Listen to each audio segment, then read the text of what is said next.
again this evening. I've got things that I need to do, and so we're both going to be busy, and I won't have time to read to you, so I thought I would pre-record some books to read to you today. So I've got Richard Scarry's bedtime stories, and we're only going to read one small piece of that. Then I've got Thomas's big storybook, and again, just one. And then I've got Stuck by Oliver Jeffers. So I hope you're all having a really lovely evening, and let's get started. Now, this Richard Scarry's Bedtime Stories is a book that I used to read, or that was read to me as a child. My mom and dad used to read it to me, and my older sibling read it to me, and I read it to my younger siblings.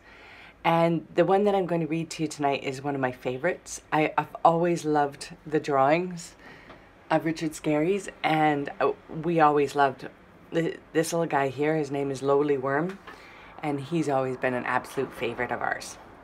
So let me find the one that we're going to go here. We're going to read Uncle Willy and the Pirates.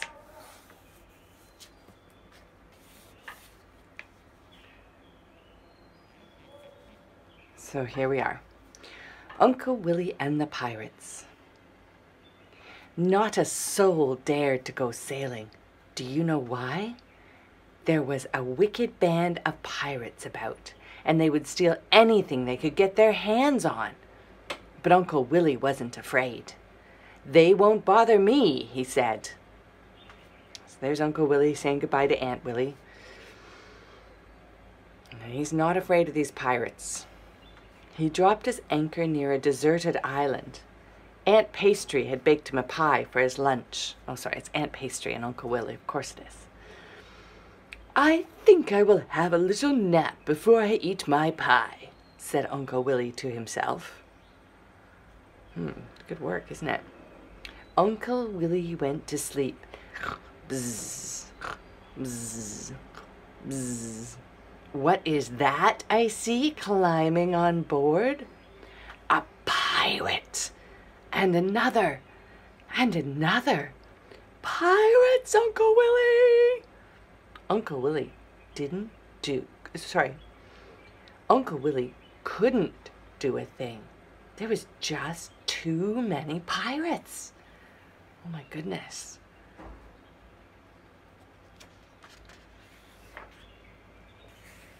First, they put Uncle Willy on the deserted island, and then they started to eat his pie. Delicious, they all said. Especially when it sounded like, what do mice pirates sound like? I guess, delicious, delicious, like that maybe. Delicious. Uncle Willy was furious. He didn't care so much about the pie, but he needed his boat to get home again. Then he had an idea. He gathered some branches, some seashells, and some long beach grass. He wove the beach grass into a kind of cloth. Then he tied some seashells onto the branches and made a ferocious-looking mouth. He tied the grass cloth onto the mouth and then attached some seashell eyes. By the time he tied on a spiky palm leaf, he had made a ferocious monster. Uncle Willy got inside. He was now Uncle Willy, the ferocious monster. Look out, you pirates. Now, the best thing about this last picture here is that Uncle Willy is dressed up as a ferocious monster, which he made from seagrass and seashells, which is pretty awesome. But he's still got his hat on the top, which is fabulous. The ferocious monster swam out to the boat. The pirates were terrified. They all ran into the cabin. The ferocious monster closed the door behind them and locked it. The monster had captured the wicked pirates. Then he sailed back home. Aunt Pastry was on the dock. There's a horrible monster coming, she cried. He is even worse than the pirates. Uncle Willy took off his monster suit. Everyone said, "Thank goodness it was only you." Sergeant Murphy took the pirates away to be punished. Well, Uncle Willy had made the seas safe to sail on again. Hooray for Uncle Willy, the ferocious monster. How is the pie, Uncle Willy? And there's Lowly Worm saying, you bad pie rats. And again, fabulous details. Notice that in the beginning here, when the pirates first get on the boat, their noses are clean, but then they eat the pie, and then they have dirty faces afterwards. There you go. Terrible pirates. So that's the first book.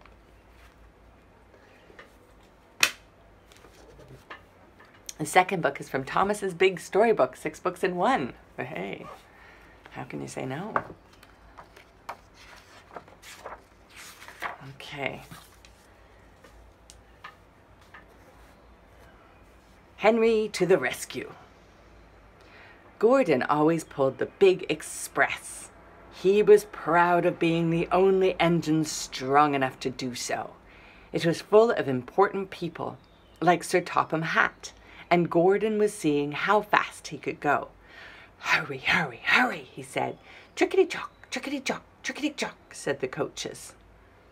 In a minute, Gordon would see the tunnel where Henry stood, bricked up and lonely.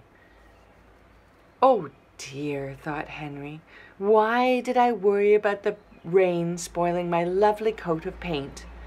I'd like to come out of the tunnel, but Henry didn't know how to ask.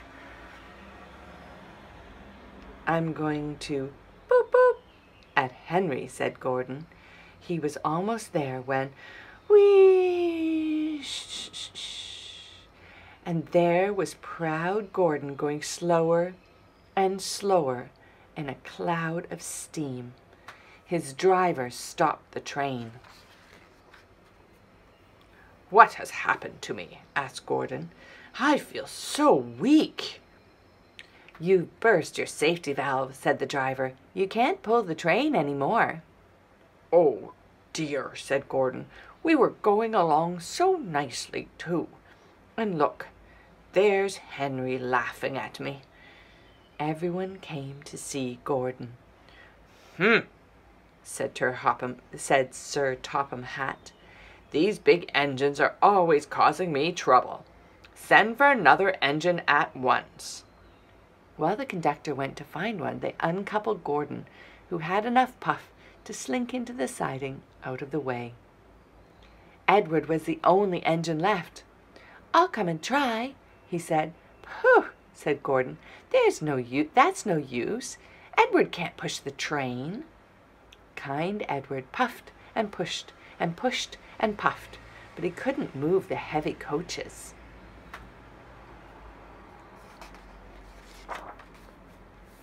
I told you so, said Gordon. Why not let Henry try?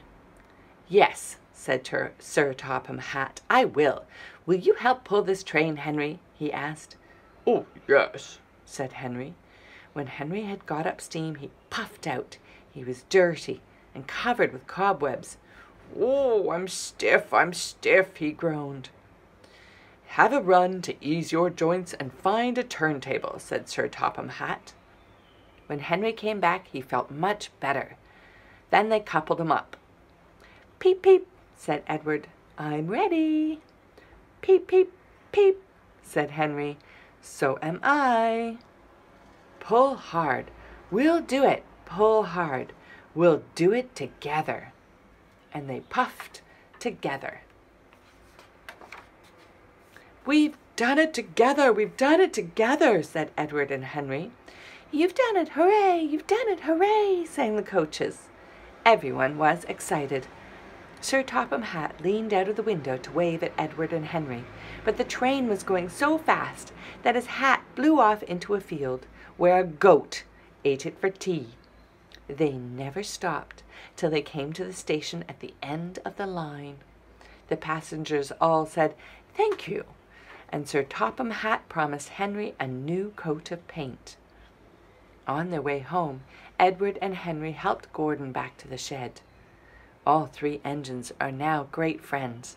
Henry, doesn't mind the rain now. He knows the best way to keep his paint nice is not to run into tunnels, but to ask his driver to rub him down when the day's work is over. And that's the end.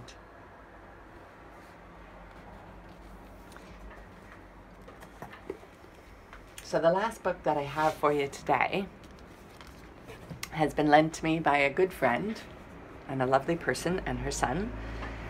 And it's called Stuck. And again, it's by Oliver Jeffers, one of my favorite illustrators and authors. Stuck. It's a great book.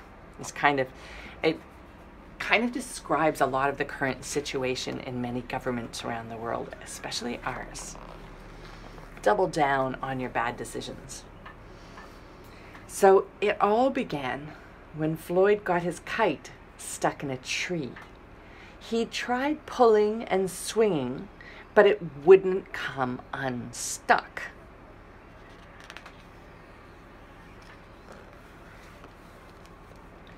The trouble really began. Then he threw his favorite shoe to knock the kite loose, and that got stuck too. He's got a shoe and a kite up there. Huh. He threw up his other shoe to knock down his favorite shoe, and unbelievably, that got stuck as well. In order to knock down his other shoe, Floyd fetched Mitch.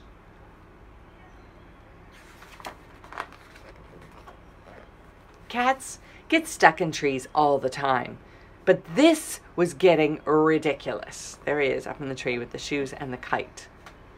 Floyd fetched a ladder. He was going to sort this out once and for all. And up he threw it. Threw the ladder? I'm sure you can guess what happened. It's pretty funny. The ladder was borrowed from a neighbor and would definitely need to be put back before anyone noticed. Uh-oh. If it's borrowed like that, it means that he probably stole it. And in order to do so, Floyd flung a bucket of paint at it. And wouldn't you know it, the bucket of paint got stuck. Then Floyd tried, look at the cat, look at Mitch up there, he's not happy. Then Floyd tried a duck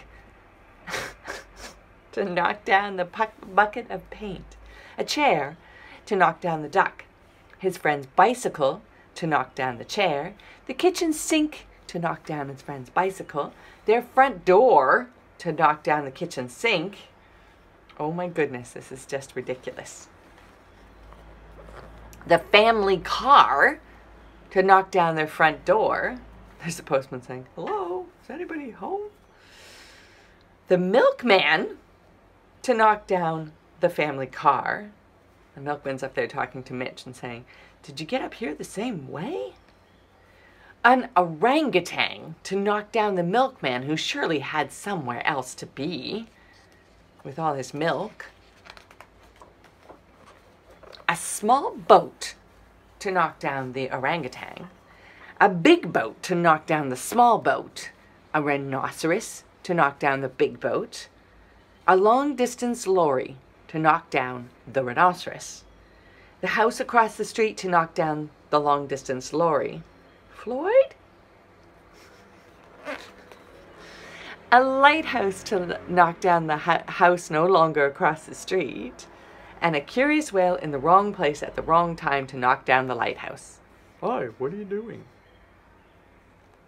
Boy, that's a lot of stuff. And they all got stuck.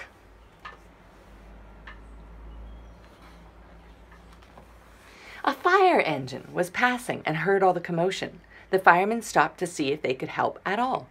Hey, can we help at all? And up they went. First the engine, followed by the firemen, one by one.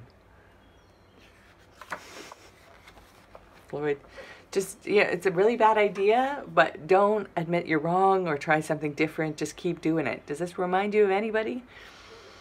And there they stayed, stuck between the orangutan and one of the boats. fireman would definitely be noticed missing, and Floyd knew he'd be in big trouble. Then he had an idea. And oftentimes when we're illustrating an idea, it's a light bulb, right? So he takes the idea and throws it up in a tree. And he went to find a saw. He lined it up as best he could and hurled it up the tree. Do we think he's going to cut down the tree? No, no, no, no, no. We've got a bad idea. We're sticking with it. And that was it. There was no more room left in the tree, and the kite came unstuck. Pop. So even though it's a bad idea, it's a poor execution, even though he keeps doubling down on this bad idea, he gets the end result that he's looking for, so he thinks he's done a good job. Floyd was delighted. He had forgotten all about his kite and put it to use immediately, enjoying the rest of his day very much. And that night, Floyd fell asleep exhausted, though before he did, he could have sworn there was something he was forgetting. Yeah, like the giant disaster you made in the tree. "Hang on a minute, lads," said the fireman. "I've got a great idea." And that's the end of that book. It's pretty awesome. Now they're all up in the tree still. The orangutan, the milkman's having a nap, the fireman, the lighthouse, the whale, the ship, the long distance lorry, the house next door. Well, at least I guess they can, the fireman and the milkman can all go into the house next door and use the bathroom. That's handy. Maybe get some dinner. Anyways, I think this is the best book for describing many situations that we find ourselves in recently. Think of a good idea, think of a bad idea, execute it. When it goes horribly wrong, double down and just do it again until eventually, by the laws of everything having to happen eventually, you end up with the right course of action, and then say, oh well, I did it right then.